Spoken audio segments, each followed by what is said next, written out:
moving away and still kind of talking about this black white, but moving into a conversation about our president, Donald Trump, and I only ask this in the essence that, this is going to be weird for you, but, I said this in front of my family, and I swear they lost their minds.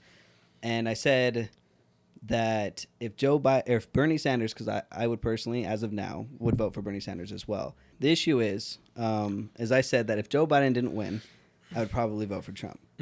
And I said that to a couple different people, and the reactions are literally... Wait, you said if Bernie Sanders doesn't win, you'll vote for Trump? Or... Yes. Okay. Yes, and people's minds are fucking gone. So in my mind, in my opinion, I just don't like Joe Biden less than I do like Trump. Sure. But I love Bernie Sanders. And people lose their shit. Yeah. They are just like, what the fuck? Other people are like, you dumb, why would you vote for Trump, you fucking crazy motherfucker? Other people are like, why would you even vote for Bernie or Biden?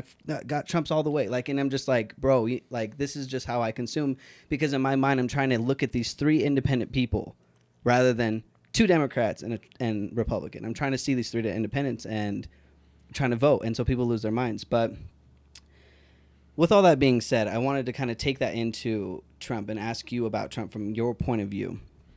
What, and if you can even think of or know any, what are some things you do like and don't like about Trump? This will help me build. I think you were going to ask me that. Yeah. So what are some things I do like and I don't like about Yes. Trump? So, okay, first of all, I want to say you're not alone when you say that if Bernie Sanders doesn't win, that you're going to vote for Donald Trump. It's such a weird dichotomy that's like everybody thinks that Bernie Sanders is this really radical left person. And it's like, how are you going to go from one end of the spectrum and vote for the other? But I swear you're not alone. People like we were saying, some people don't feel like their politicians represent them, and a lot of people feel that with Joe Biden. A lot of people feel that with Bernie Sanders. A lot of people feel that with Donald Trump. So, I mean, you're not alone. So, some good things about Donald Trump, some bad things about Donald Trump. So, I know that I knew you were gonna ask me about the good things about Donald Trump, and so I thought long and hard about it before I came on the show. Good. Good. I came up with one thing. You can't. What do you like? I think principally, I very much appreciate how Donald Trump wants to fulfill his promises to his base. And I think that's what a lot of Republicans really like him for, is I think that he will go out of his way, very much so, and betray political norms to fulfill his promises. I mean, I think we saw that with the wall. Right. He promised that, he said that Mexico would pay for it, but Mexico isn't going to pay for it. And so now he wanted to get the federal government to pay for it. And that big, long shutdown that we had a couple of years ago was simply because of border wall funding. He didn't want to sign any legislation unless it had funding for his border wall in it. And going to the extent that he did, where the federal government was shut down for a month, federal employees weren't getting their paychecks. I mean, he definitely risked a lot of people's lives. But at the same time, he wanted to fulfill his promises to his base, even if I disagree with those promises. Right. Now I get to move on to my favorite part. I'm criticizing Donald Trump. What you got? Do I get off? Do I get off with just that one, or do I have to come up with something? No, that's good, man. That's good. Seriously. Since I only gave one, I'll give just one broad overarching criticism that I have of Donald Trump. And I think that what he's doing to democracy in general is kind of scary. You might agree or disagree with his policies. You might agree with the border wall. You might not. You might agree with his tax cuts. You might not. I adamantly disagree with a lot of what Donald Trump is doing. But I think in general and in principle, he's an undemocratic leader.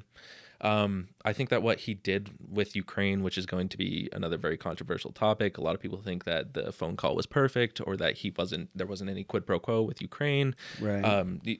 Were you familiar with this whole impeachment?